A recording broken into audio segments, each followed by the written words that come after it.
Welcome to today's TLC. Whether you found this podcast on my website, through the emails I send, or simply from a friend, I'm glad that you've decided to add some TLC today. Okay, friends, today we are going to talk about the basics of addiction. I have some thoughts that I want to share a little bit less filtered today. So if you have little ears, you might want to throw on your AirPods so that we can have a more candid talk about addiction. There's a woman that I've been helping recently whose husband has been cheating on her for many years. And as I have been supporting her, some of the things that she's said has reminded me of how important it is that people understand the basics of addiction. So let's cover that. If you don't remember, I have a history where I used to work with nonprofits that helped people through addiction recovery know what to do to find healing for themselves or for their loved ones. And there are some basic relationship patterns that almost every addict and their partner get stuck in. And I want to make sure that you understand that so that you don't get stuck in this cycle yourself or in this cycle as you're trying to support someone else. Here's where you throw your AirPods in if you don't already have them. So this woman was telling me her story about how her husband has been cheating on her. And I'm not going to go into all the details because that would not be appropriate or honor her story. But I do want to say that one of the things she shared with me is that she didn't know whether or not to keep having sex with her husband. Because up to this point, she kept having sex out of fear that if she didn't have sex with him, that he would go out and find it somewhere else. And this sweet woman was just trying to do something to avoid the pain of that betrayal. Now, this is so typical of someone who's in a relationship with an addict, specifically a sex addict, because they think that if they get what they need at home, that they won't go out and get it somewhere else. But here's the problem. Sex is the addiction. If you were married to an alcoholic and the alcoholic said, you need to give me a ton of alcohol at home so that I won't go out and get more alcohol somewhere else. What's the problem here? The problem here is that we're still feeding the addiction. You're still partaking of the alcohol. And addictions are always progressive. That means that each time you experience it, it takes more to get the same physical response because your body and your brain become numb to that level of substance, so they need it to increase. So you keep giving an alcoholic alcohol at home, and he's going to eventually want to shake it up and go outside of the home and get more alcohol. That's a very typical addiction cycle. So the first thing I want to point out about addiction is that feeding the addiction, whether it's in your home or whether it's outside your home, whether you're feeding it to them or they're feeding it to themselves, it's still gonna grow. You can't control that. So instead of trying to saturate them so they won't desire the addiction, or if you're the one struggling with the addiction, instead of trying to binge so that you'll be satisfied, there's a different way to solve this problem. Let's talk about what addiction really is in the first place. Why do people get addicted? Well, anything that's addictive helps numb or escalate your feelings. Think about it. Porn, alcohol, drugs, shopping, food. All of these things create some sort of chemical response in our bodies that either help us numb our feelings so we don't have to feel them, or gives us a feeling so we feel something pleasurable. So why do we crave these addictive experiences? One, because there is pleasure in there somewhere. If we're addicted to food, eating a bunch of desserts tastes good, right? So there is the immediate satisfaction of something. But deeper than that, the reasons why things become addictions is when we turn to that thing outside of ourselves to make us feel better. And we become dependent on it to neutralize our feelings. So I have a hard day at work and I come home and I feel terrible about my life and pour myself a drink, get a piece of cake, watch some porn, go shopping, whatever it is, because I don't know what to do with that feeling, or I don't want to think about that feeling. And so I distract myself with something that will help me feel better. But here's the problem. That feeling is still there. You just didn't look at it.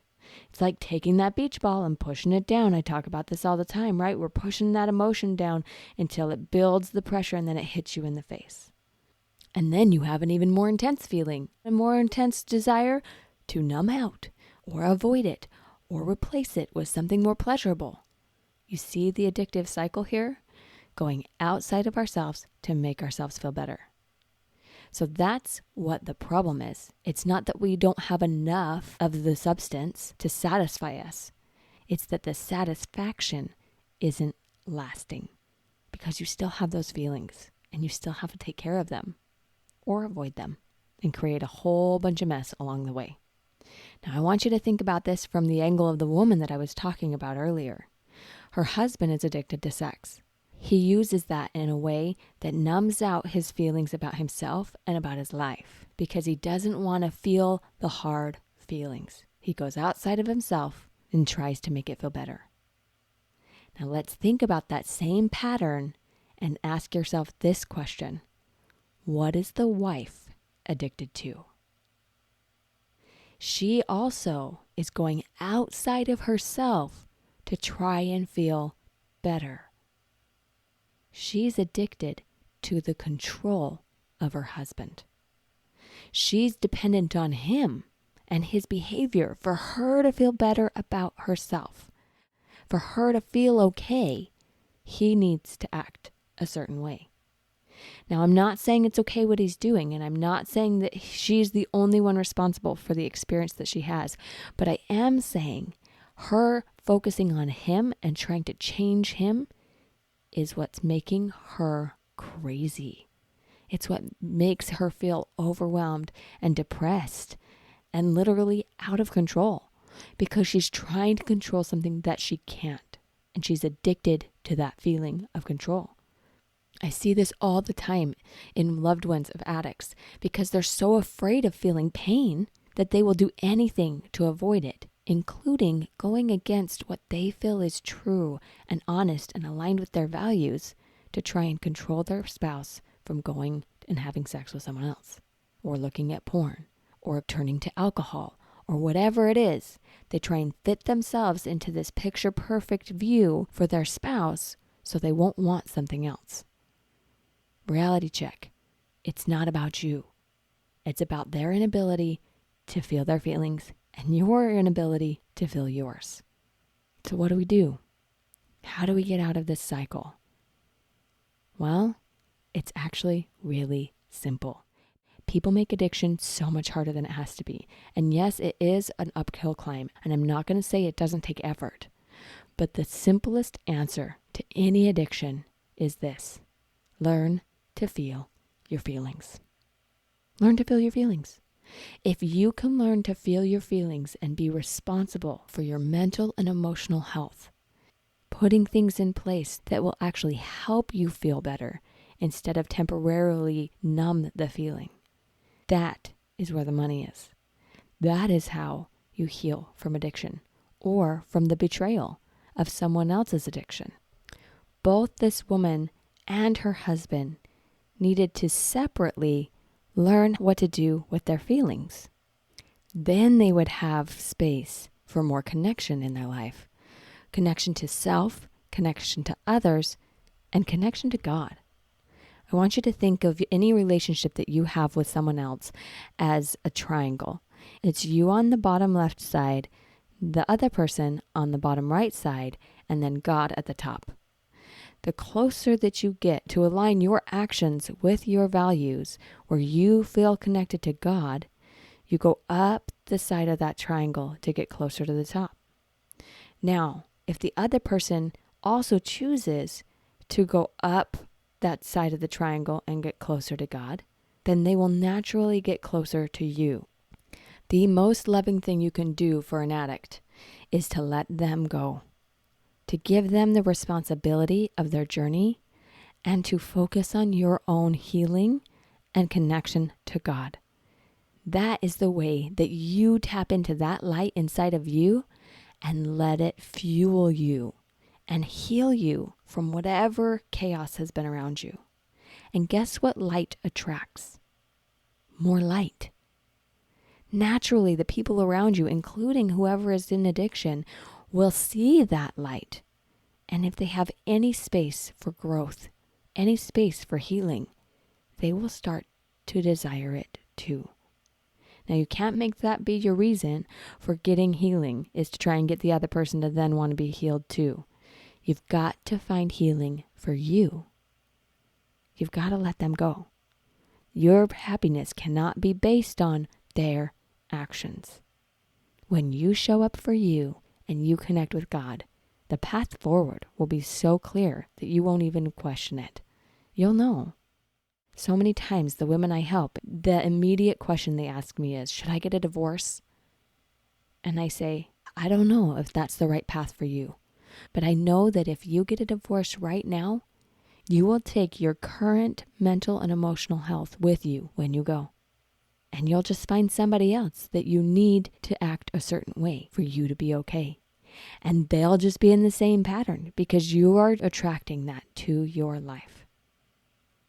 So you want to find healing? Find it before you make big life decisions. That's recovery according to Stephanie. So you get to decide if that's aligned with you.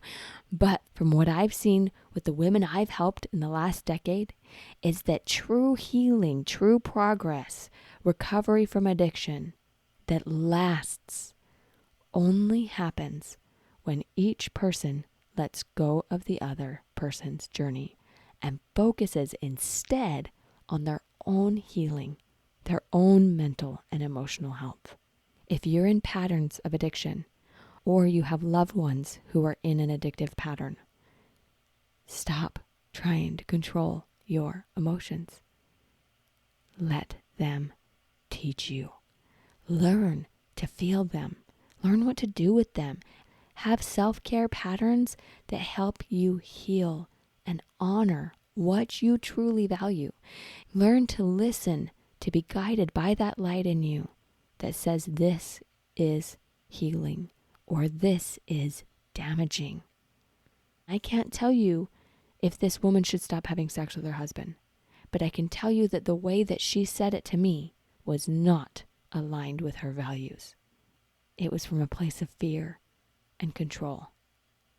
We gotta let go of the control and process the fear. There are so many resources for how to do this and people to help. If you are really struggling with addiction, please find a certified addiction therapist. They know these cycles and they know how to help. If you have a loved one who is struggling with addiction, there are so many resources for the loved ones of addicts to know how to focus on you and let go of the codependent relationships with the addict. As you do, you will heal your relationship with yourself, grow closer to God, and naturally invite your loved ones to connect with you along the way. No matter how prominent addiction is in your life, it's somewhere. There is something in your life you're trying to control to make you feel better. It might be your kids. It might be your work environment. It might be the way you actually say your prayers or participate with your church. Are you doing things because you have to do them to feel okay? Or are you engaging in the relationships in your life because they align with your values, with who you are, with what feeds your soul? The last thing I want to share is this. You may have heard the saying before, once an addict, always an addict. And I have to tell you that I 100% believe that this is not true because I've experienced the change in my life and my loved ones' lives. You can uproot addiction. It's hard. It takes effort. But guess what else is hard? The mess that comes when you don't take care of your feelings, when you turn to addictive substances for relief, when you push down that emotional beach ball until it hits you in the face. That is hard. That is messy. That is hopeless. That is overwhelming and traumatic. And you don't have to live there. And your heart deserves to be heard. It has a lot to teach you.